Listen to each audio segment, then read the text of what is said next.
I lived in a communist country and I came from a declassed family, which means that when everything was taken over, we are that 1% that were seen like the ones that were not to have any good things going on.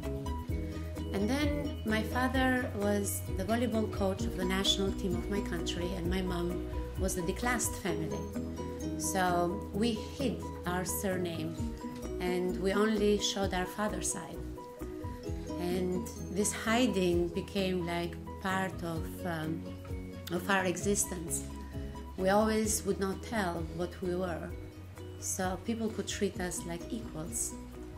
So the whole story was the discovery of accepting who you are, and it's been till today part of my message to the people that I can touch with my art or other parts of my creativity. So communism collapsed 20 years ago in Albania. I had a chance to leave the country, and I wanted to belong, so I moved to Italy. And then I realized that I didn't. So I moved again to America, and I wanted to belong, but then I realized I didn't have to. So America gave me a chance to understand that I was who I was and I had to own it. And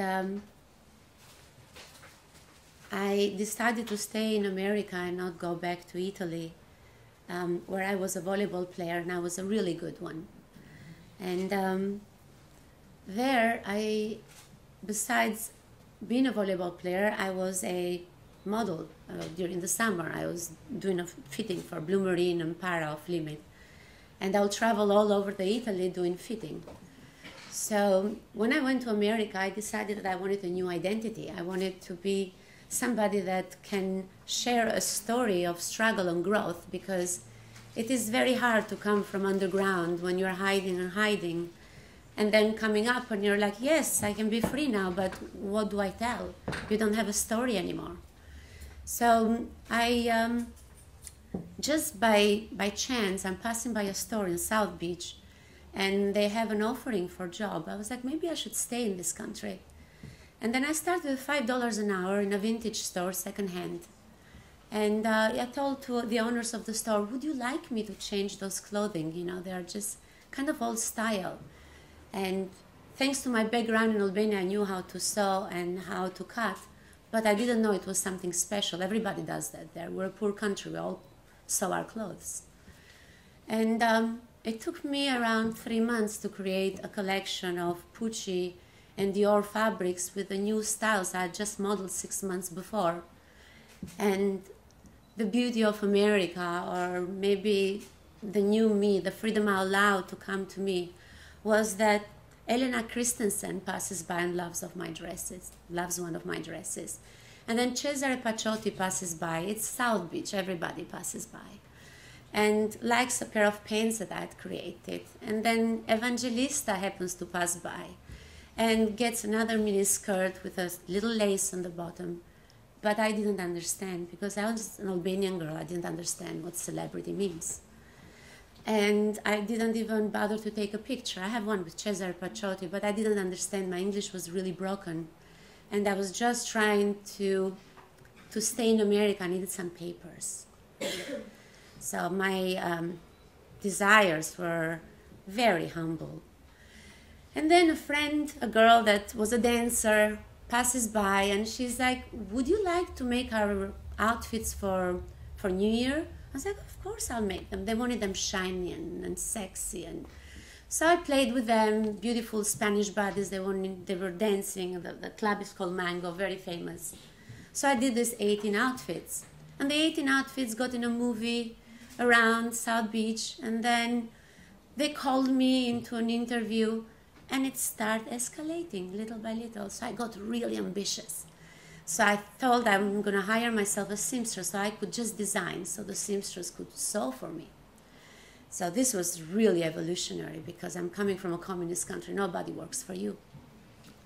And I picked up a guy that had finished school in Venezuela, wanted to be a designer, so I picked him to be my seamstress. Wrong. It took him around 2 months to be like, I'm designing my own line. Why do I listen to you? I mean, you haven't even studied. So I lost him, and I put my rollerblades on, and I was like, well, it looks like I don't want to share the store I was working, like I built this store, it was one of the most popular stores on the beach in that year that I had worked there. So I was like, well, maybe I should grow, like every time things get really tough, I just grow a little bit more.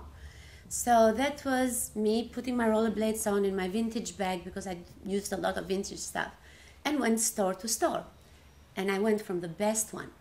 So I was like, well, do you want to buy my designs? And the owner of the store said, well, let me see what you've got. So I got $600 from me, and I was using vintage fabrics. You go to a second-hand store, you buy them, and you redesign them. So he sold them very fast, because my fit is extraordinary, because that's what I do. I was a fitting model. And he calls me the next day, and the story starts, and it doesn't stop, and I keep selling. 6 months later, he's like, do you want me to represent your line? And he sells to another 12, 13 stores. And I was not aware what was happening, because I would be too scared. So I was just in my dreamland, designing, not wanting to know how big it was becoming, and if I could fit the new picture of me. The beautiful thing happened is when I started looking for a seamstress, because I was still sewing myself. So I put an ad in the paper, and I'm going to these houses of Spanish women that are offering to sew for me. And one was in a trailer park, and another one was a single mother with 4 children. And I was this cute looking model going to these places, and I couldn't understand that I was them too. I just grew. So it was very strong to me to talk to this girl in Spanish. I'm really good with languages, so I learned them fast. What I realized was that I was them, because I could talk to them so easy. I was coming from the bottom myself, and I was like, look how far I've come. I could do the same for these girls. And we became friends. They were older than me, so I hired a handful of people way older than me. So I opened my first factory, and I had the first 2 ladies, and one was from Colombia. She escaped Colombia, got lost in the borders of Mexico, horror stories. And the other one was from Jamaica, and I brought them one by one. And I could not find any more vintage fabric, because I've become very popular. And but I needed the vintage print, because that was what my line was. So I decided to paint it. I had grown up painting in my country, because my favorite cousin was a very talented painter. So I was like, well, I'm going to paint this fabric so I can create vintage looking pieces.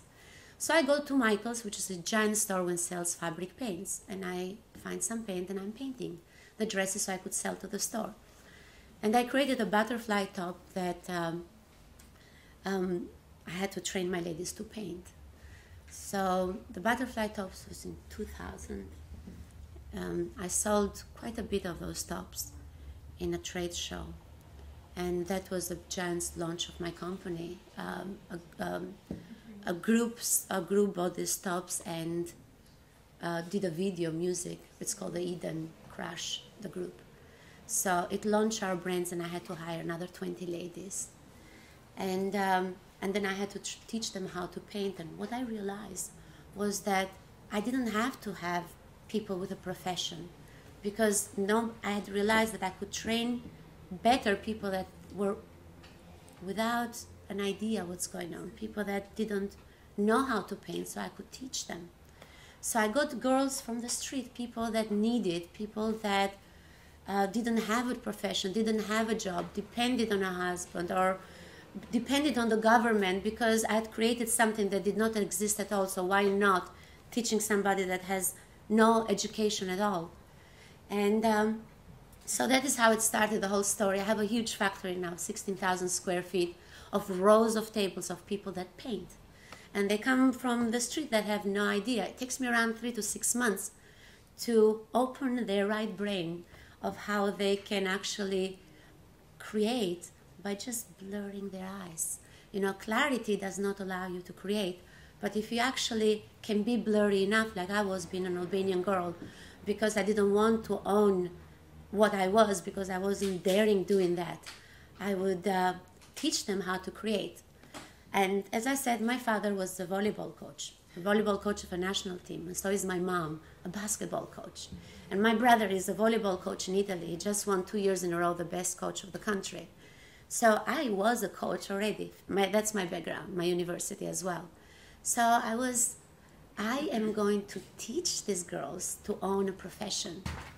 And it became my mission, because I own it. It's genetically into me that I love to see people growing under my eyes. And I sometimes make them grow so much that they leave my company and they do their own painting. And I had to grow such a bigger person to be able to own that and be happy for them, because I wasn't. That was really bothering me. So now it's good. Now it's nice. I've grown enough, and I've discovered that every time thing gets really tough, it's not for us to suffer, it's for us to grow. So if I didn't have these companies copying us and being really strong at it, I would never create another artwork and another artwork and another collection. I need to be pushed to grow forward. So it has made me very philosophical in the art of life. It's everything happens for us to grow. It is genetically within us to grow, and if we don't grow, we suffer. And I pass this to my ladies, and I pass them to all the people that I need. It's like, if things are getting really tough, you're refusing to grow. So the story that I have to share, I think, with women is the female energy is suffering in our world because we've suffered for so long. And if we don't learn to heal ourselves and to stop with our guilt and demand and the diminishing of ourselves, we will not help humanity, because men are carrying a lot of weight because of us blaming them. And I see it, maybe not all women do it, but a lot of women that suffer do that. So it's not healthy for our world to be blaming the energies. And I'm very aware of left, right, and right, left energy and right energy, the female and the male. And in my collection, I constantly project it. I have become like obsessed with having a message within the design. So when people can wear it, they can actually feel that there was a thought behind it. It just didn't know, I just created it. I just want all parts of me to be within my design. The part of me of coming from a poor country, but being worse than the poor, because I was the enemy of the poor. And going to Italy and not being able to fit because I was Albanian and I don't like us very much. And then going to America, and it's like I kind of failed both of those, so where do I go? So this is my message. My message is grow. Keep growing, because only through growing life becomes good. It is in our code. If we don't grow, it's in a blade of grass, it's in the leaves. If we don't grow, we die. So it has become my mission. I love to grow people, and I have a lot of love to give and a lot of love to teach people to open their hearts for everything. So that's my message, and I thank you.